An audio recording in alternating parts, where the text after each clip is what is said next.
You enact social structure every time you stand in line to buy something. Social structure is recurring patterns of interaction that are specific to a social situation. Paying for an item at a cash register is a social situation. When we approach the cash register, we have shared expectations about appropriate behavior. These typically involve standing behind someone else and waiting until it's our turn. Yet many times things have become uncertain. When this happens, we need to figure out the appropriate pattern of behavior on the spot. Sometimes one person violates expectations and another will say, "The end of the line is over there. Cutting in the line is frowned upon." We have expectations for behavior in most social situations. For example, in classrooms, students walk into the room, sit in chairs that face in front of the room, have writing instruments ready for notes, and await instruction. Even a visit to the beach is filled with shared patterns of expectations for appropriate behavior. We should wear sun-appropriate clothes, such as bathing suits and shorts. We bring blankets and towels to lay out, and perhaps folding chairs. Once these items are laid out, they mark our private territory and differentiate it from others. You're not supposed to intrude on the temporary territory of others, and they are not to intrude on yours. In each of the situations described, we may find others deviating from expectations and have to figure out how to handle it. You could walk into a classroom and find that all of the chairs are in a circle and you cannot initially recognize the instructor. That's all right, you'll figure it out. Humans are continuously involved in adjusting to our current social situation, meaning we are socialized to our culture's expectations. In doing so, we participate in the recreation of society and socialize others. Learning how to act appropriately in new situations creates and recreates social order. It socializes individuals into their society, social structure, social statuses, and social roles. In this video, we will learn about the Amish social structure and compare it to the mainstream American social structure. We visited an Amish farm and we will share what we learned with you. This will be an unusual video because we cannot show you images of the family that we visited.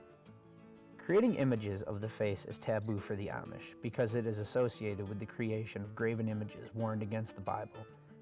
Lest you act corruptly and make for yourselves a carved image in the form of any figure, the likeness of male or female, the likeness of any animal that is on earth, or the likeness of any winged bird that flies in the air, the likeness of anything that creeps on the ground, or the likeness of any fish that is in the water beneath the earth.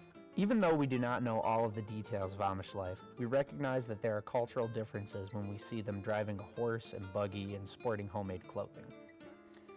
Their approach to technology is very conservative because they wish not to be a part of the mainstream and lose their traditions. They learn German first within the home.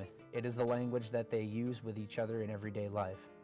It is so important that we were told the first thing a person wishing to become Amish must do is learn German. Language is one of the boundaries between the Amish and the English world.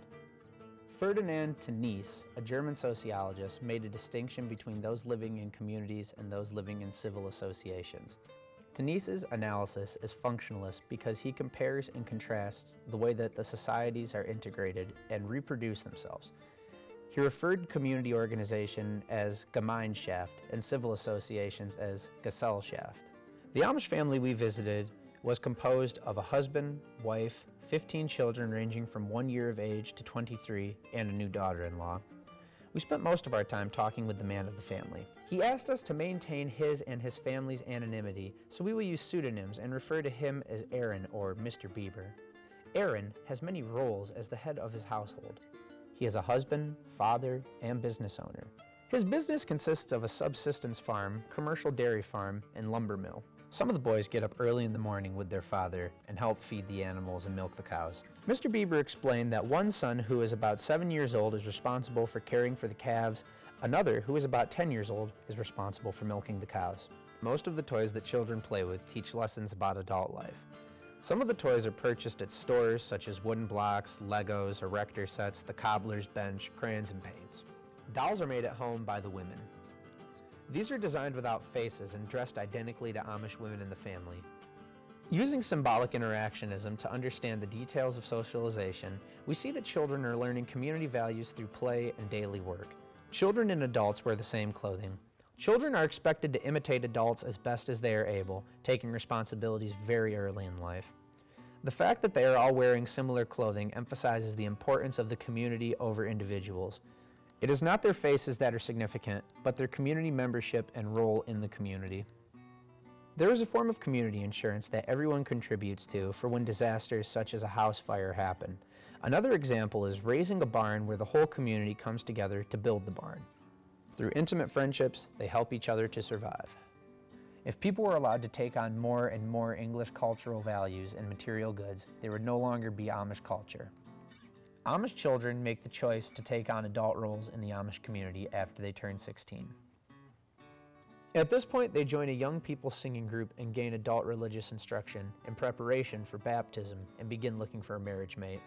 For the Amish, the age 16 holds symbolic significance because it is a transition into adulthood that culminates in two rites of passage, baptism and marriage. English folk hold some stereotypes about the Amish because we see their differences but know very little about their communities. This leads to stereotyping and fear. Hopefully, over time, the English will erase these stereotypes about the Amish and realize that there are similarities between the Amish and the English way of life.